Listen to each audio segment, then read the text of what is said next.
Bonjour les Sakura, c'est Morgane. On se retrouve pour une nouvelle vidéo de présentation de Weekly Shonen Jump. Cette fois-ci, c'est le magazine sorti le lundi 13 avril 2020 au Japon. Je viens de l'acheter. C'est un numéro simple, numéro 20 de l'année 2020.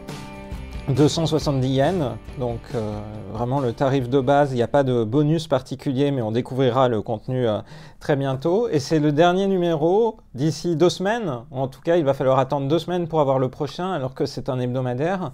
Pourquoi? Eh bien, pour avoir la raison, il faut aller la chercher du côté du site internet ou du compte Twitter de l'éditeur du Weekly Shonen Jump, puisqu'il y a eu un message publié le 8 avril qui expliquait en japonais que le 2 avril, un des employés travaillant dans le bâtiment de Shueisha, donc dans le milieu éditorial où se prépare le Jump, avait été soupçonné d'avoir le coronavirus.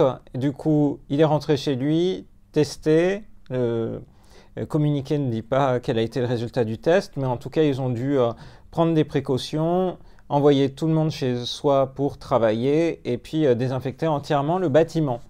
Du coup, forcément, du retard est pris et de fait, il n'y aura pas de nouveau numéro du Weekly Shonen Jump la semaine prochaine, donc le lundi 20 avril. Le Jump reviendra pour un numéro qui sera compté double, 21-22.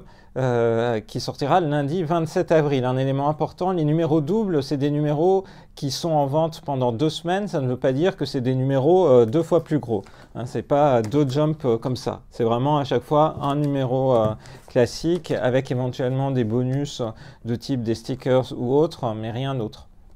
Et par ailleurs, donc numéro qui sortira le 27 avril.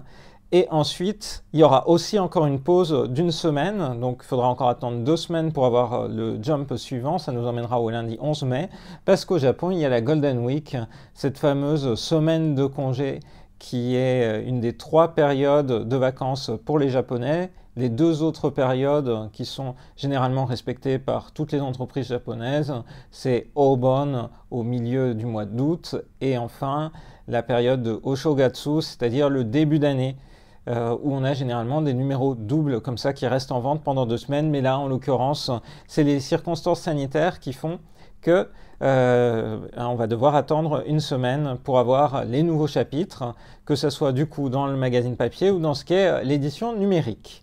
Voilà.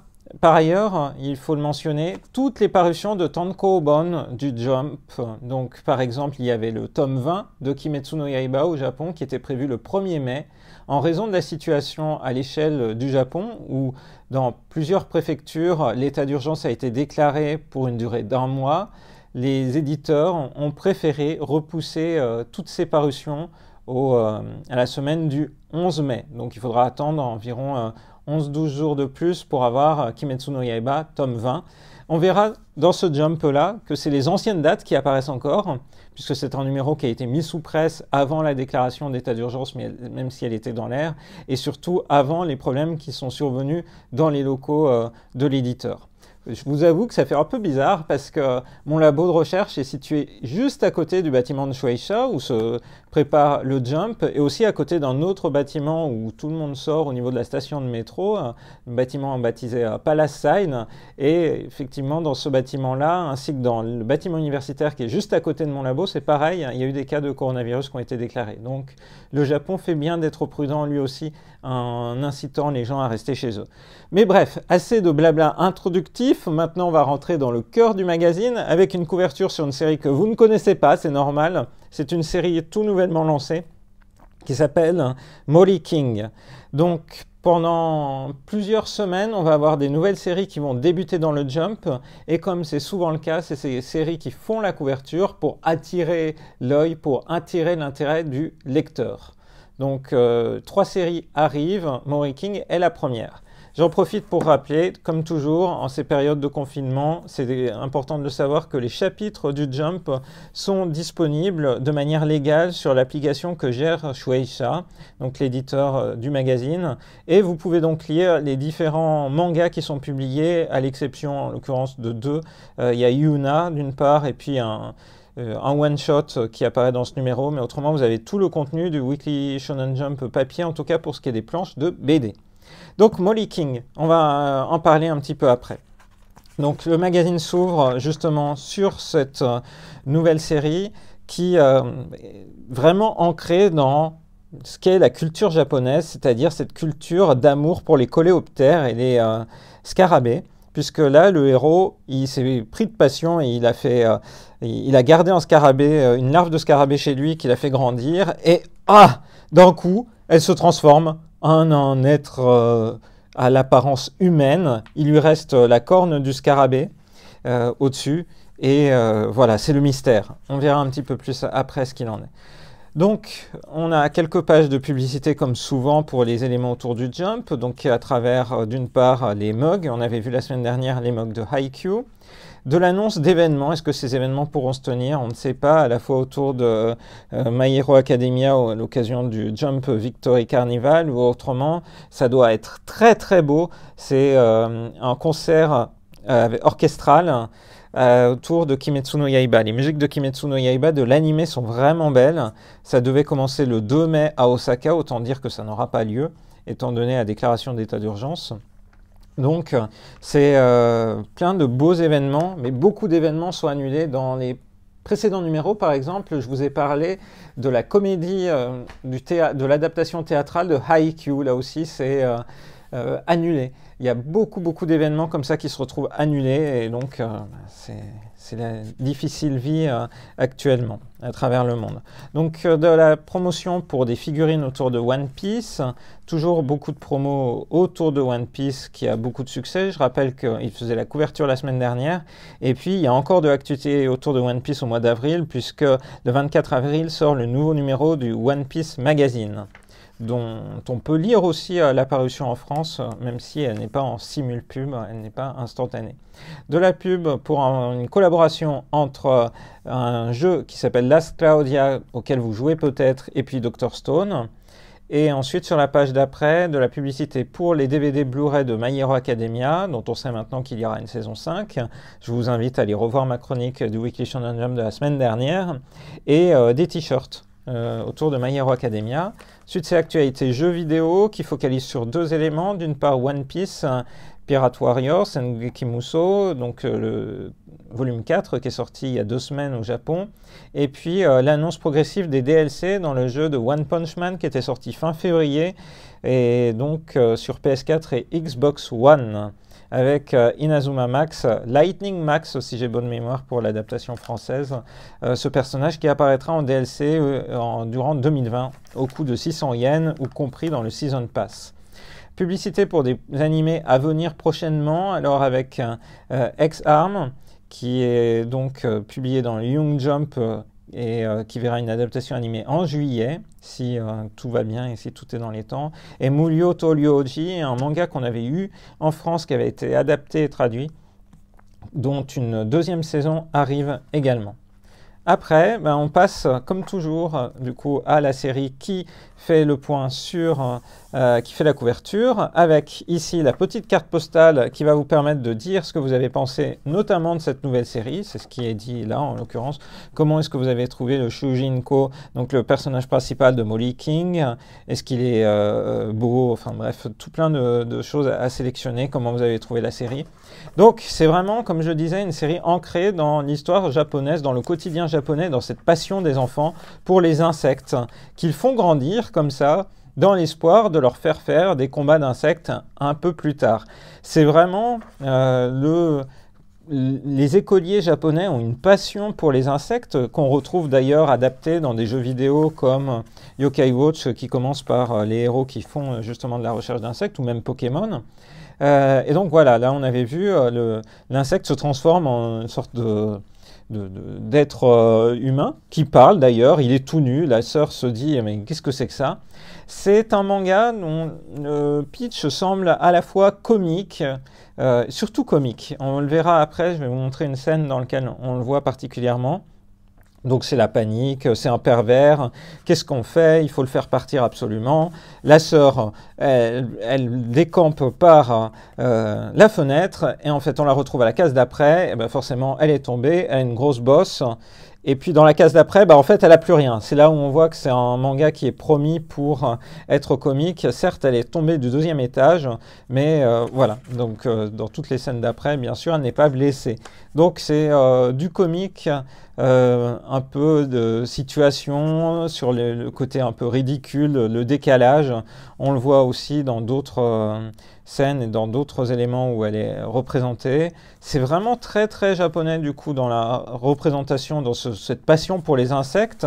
D'ailleurs, plus tard, donc est-ce qu'il va l'accepter et tout, on voit que le héros est passionné vraiment d'insectes, hein, c'est vraiment son truc. Le héros, son rêve, c'est de faire des combats d'insectes à celui qu'il a élevé comme ça, celui qu'il a élevé qui d'ailleurs lui en est très reconnaissant, qui est destiné à devenir le roi de la forêt, le roi pas seulement même des insectes, mais le roi qui guidera toute l'humanité sur Terre. Et donc il va faire un combat d'insectes comme les enfants peuvent faire en mettant plusieurs insectes, et c'est le leur qui doit rester sur le ring, par exemple, à l'image d'un tournoi de sumo. Voilà, donc c'est le principe de cette série. Ouais, c'est pas trop mon truc pour l'instant. On verra la suite, mais bon, j'ai pas une passion pour les insectes, hein. On voit d'ailleurs qu'ils sont bien dessinés. Je pense que la pauvre Rosalie, ça doit lui faire un haut le cœur de prendre les cases comme ça en photo. On voit là, ils abandonnent même les insectes. Donc c'est vraiment du comique. On verra ce vers quoi ça va. Je peux me tromper, hein. Des fois on se trompe justement en lisant des séries, mais là je me dis c'est pas vraiment mon truc. Voilà, à suivre, puisque donc dans chaque tome, dans chaque numéro du Jump, il y aura la suite. De la publicité pour les articles Kimetsu no Yaiba qui devaient être mis en vente dans les Jump Shops à partir du 24 avril, mais quasiment tous les Jump Shops en fait ont fermé. Il y a eu un message qui est publié après la parution de ce numéro, en tout cas pardon, après l'impression de ce numéro, qui ont annoncé la fermeture de ces magasins. Donc bon, bah, c'est pas possible d'aller les acheter directement en physique. Et puis One Piece avec un chapitre plutôt tranquille de retrouvailles.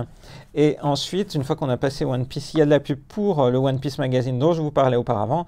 Et aussi une autre sortie qui était prévue pour le 1er mai, mais du coup qui est repoussée de 10 jours. C'est le anime comics basé sur One Piece Stampede. Le film vient de paraître en DVD Blu-ray, mais maintenant il sera possible aussi de le lire en manga. Voilà. Dr Stone, qui a la joie d'une couverture pour son 147e chapitre, et donc le 15e volume est sorti très récemment, donc couverture couleur, et puis ensuite derrière c'est du noir et blanc. C'est toujours exalté, Dr Stone, on le voit d'ailleurs à travers les personnages. Après Dr Stone, c'est donc ça ne spoil pas trop, Kimetsu no Yaiba, avec les personnages en bien fâcheuse posture dans ce 202e chapitre, après le retournement de situation qui s'est passé il y a 2 chapitres. On va passer et on va directement arriver à ce qui est du coup Haikyuu, avec des matchs toujours haletants. Je pense que la série repose énormément sur ces personnages. Et c'est ce qui fait qu'elle fonctionne. Les personnages sont charismatiques, les scènes de sport sont plutôt bien représentées. Il y a une dynamique, il y a une telle volonté dans les yeux des personnages que on est captivé par cette lecture. Alors après, il faut que je fasse un gros truc comme ça, voilà. C'est, si je vous le cache, c'est que c'est un gros spoiler, c'est The Promised Neverland. Donc, je suis obligé de tout cacher. On va vraiment vers la fin de The Promised Neverland. Hein. C'est vraiment la toute fin. Voilà, je ne peux pas faire plus. Vous m'en voudriez beaucoup si je vous montrais ce qui se passe. Alors, attention, hop là, il faut que je fasse un saut. Voilà. Il y a un personnage emblématique qui revient dans ce chapitre-là.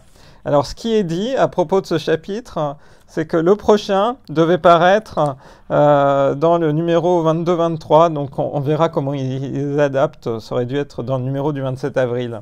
Est-ce que ça sera dans le numéro du 27 avril, dans ce qui était normalement le numéro du 27 avril, ou dans le numéro qui aurait dû être le 20 avril? Bref, on découvrira ça. Donc c'est difficile de dire s'il y aura Kimetsu no Yaiba la semaine prochaine. The Promised Neverland, je pense pas. Ensuite, Black Clover, avec en face de la pub pour le V-Jump, puisque V-Jump sort tous les 20 du mois, donc ce mois-ci sortira le 21 avril. V-Jump, bien connu pour abriter le manga de Dragon Ball Super, mais pas seulement, puisque maintenant Boruto Naruto Next Generation est diffusé dedans. Black Clover, qui est toujours un des titres phares du shonen dans le Jump. Et puis, et du coup, We Never Learn, avec une illustration un peu sexy d'une des héroïnes en Bunny Girl. Mais le contenu est soft par rapport à d'autres séries. On est toujours dans les différentes potentialités. On apprend que dans le 17e volume, il y aura la possibilité d'avoir une couverture spéciale. Voilà, donc ça se continue, ça se lit bien. C'est rigolo à lire toujours, ce type de série. C'est tranquille, c'est humoristique, c'est très sympa. Voilà, les concours pour avoir des prix de manga, le Jump New World Manga Award et espérer être publié dans le Jump, donc aller présenter ses travaux aux éditeurs du Jump, éventuellement être publié. Il y a aussi des conseils qui sont prodigués, en l'occurrence, sur comment composer ses planches, qu'est-ce qu'il faut faire, comment le concevoir. Bref, c'est plutôt bien de faire ça, ce type d'analyse. Ensuite, un Jujutsu Kaisen, qui est donc toujours aussi énergique dans les différentes planches. Donc, en l'occurrence, ici, j'ai pas rattrapé mon retard à la lecture, donc je vais passer. Et on a My Hero Academia qui poursuit son élan de grand dynamisme avec oui. Voilà, avec toujours autant d'énergie.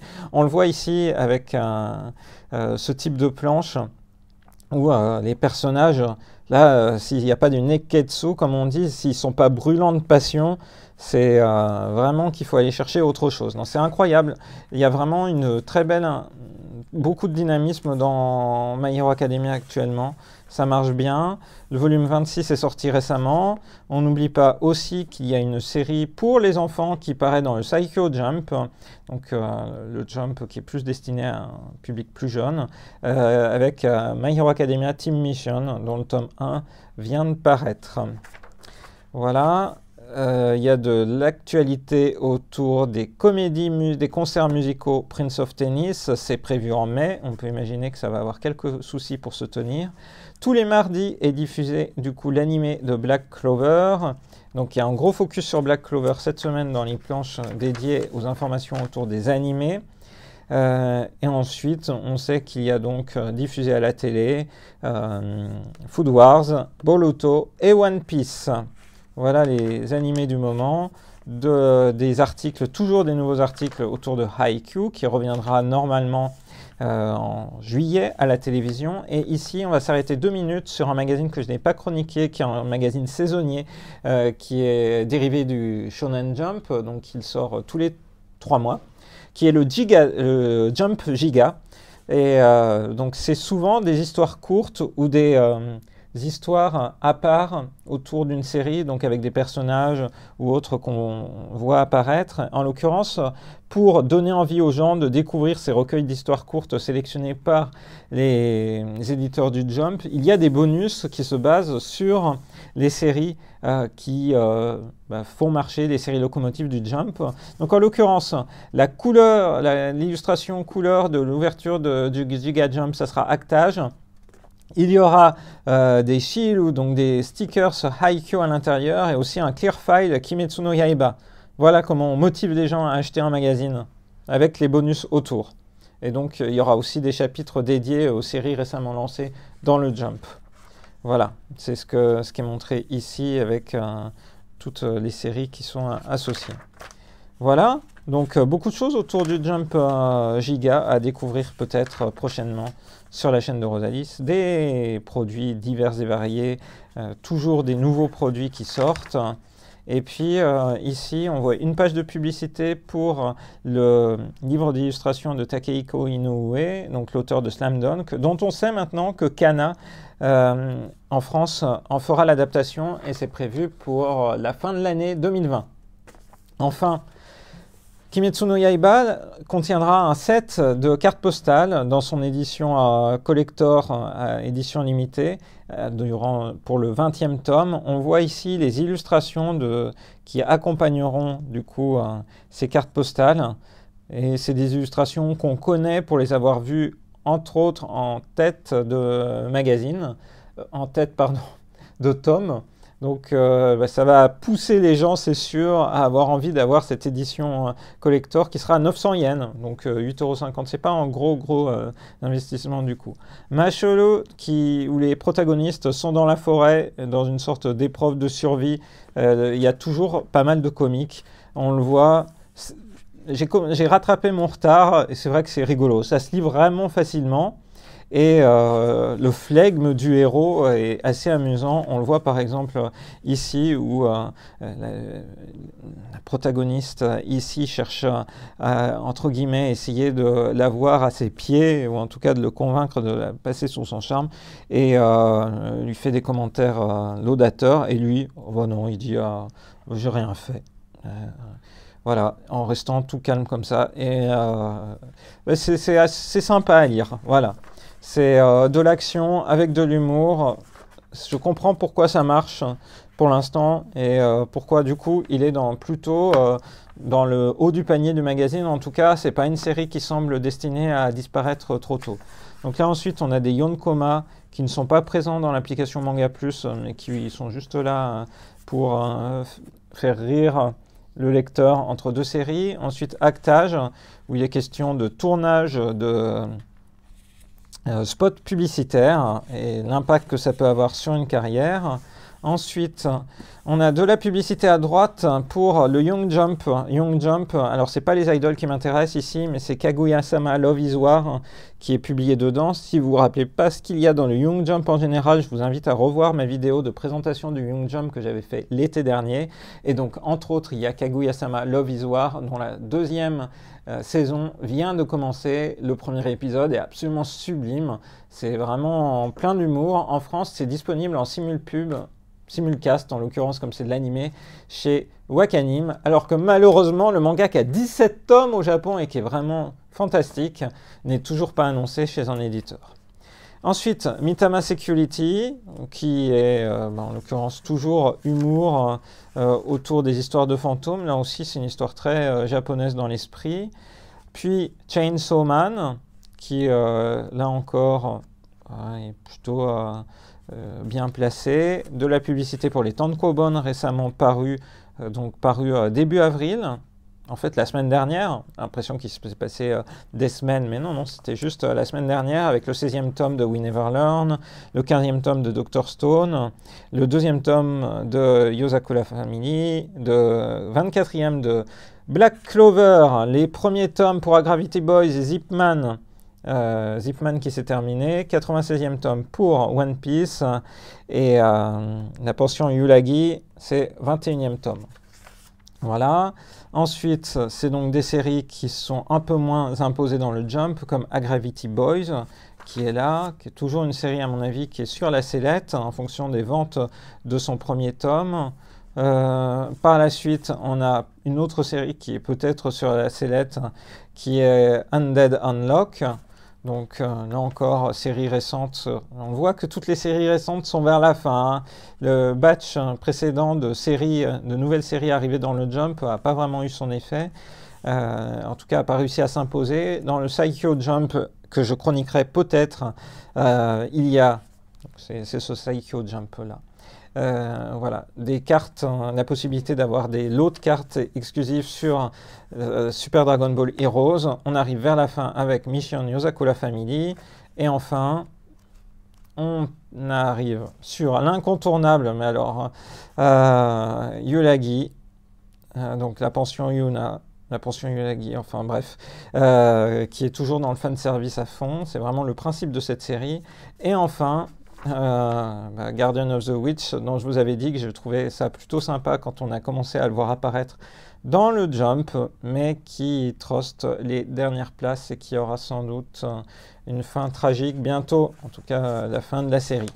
Voilà, la semaine prochaine, ben non pas la semaine prochaine, mais dans 2 semaines, numéro qui devrait voir une nouvelle série apparaître, donc Bone Collection, donc à découvrir, et ensuite il y aura la suite de Molly King et des autres séries bien connues du Jump. Donc, non pas prévu le 20 avril, maintenant je vous le dis, c'est le 27 avril. Voilà, à suivre. Enfin, du coup, on va passer, hop, avec les avis des auteurs, en tout cas ce qu'ils partagent. Il y a un auteur, je ne sais plus lequel, qui raconte justement que ses assistants maintenant doivent rester chez eux. Donc il faut qu'ils s'y habituent et c'est lui, c'est l'auteur de La Pension Yona qui raconte justement qu'il faut qu'il s'habitue à travailler en ne se voyant plus physiquement avec son éditeur. Et puis j'avais vu aussi qu'il y avait l'auteur de Haikyuu qui disait que du coup c'était des moments difficiles, mais bon, avec certitude, quand des moments plus légers arriveront, il veut aller manger des choses délicieuses. Voilà donc pour cette présentation du Weekly Shonen Jump de cette semaine. Maintenant, on se donne rendez-vous à dans 2 semaines pour découvrir quel sera ce numéro double 21-22 que nous aura concocté l'équipe du Weekly Shonen Jump. C'est sûr que ça sera un numéro sans doute passionnant puisque ça sera le numéro qui précédera la Golden Week. J'espère que cette vidéo vous a plu. N'hésitez pas à me dire en commentaire ce que vous en avez pensé. Il y a des petits teasers parfois pour des vidéos que je pourrais faire ou pas dans le décor. Et notamment, il y a un Captain Tsubasa Magazine dans le décor aujourd'hui. Et il ne me reste plus qu'à vous dire à très bientôt dans une prochaine vidéo sur la chaîne de Rosalie. Bye bye.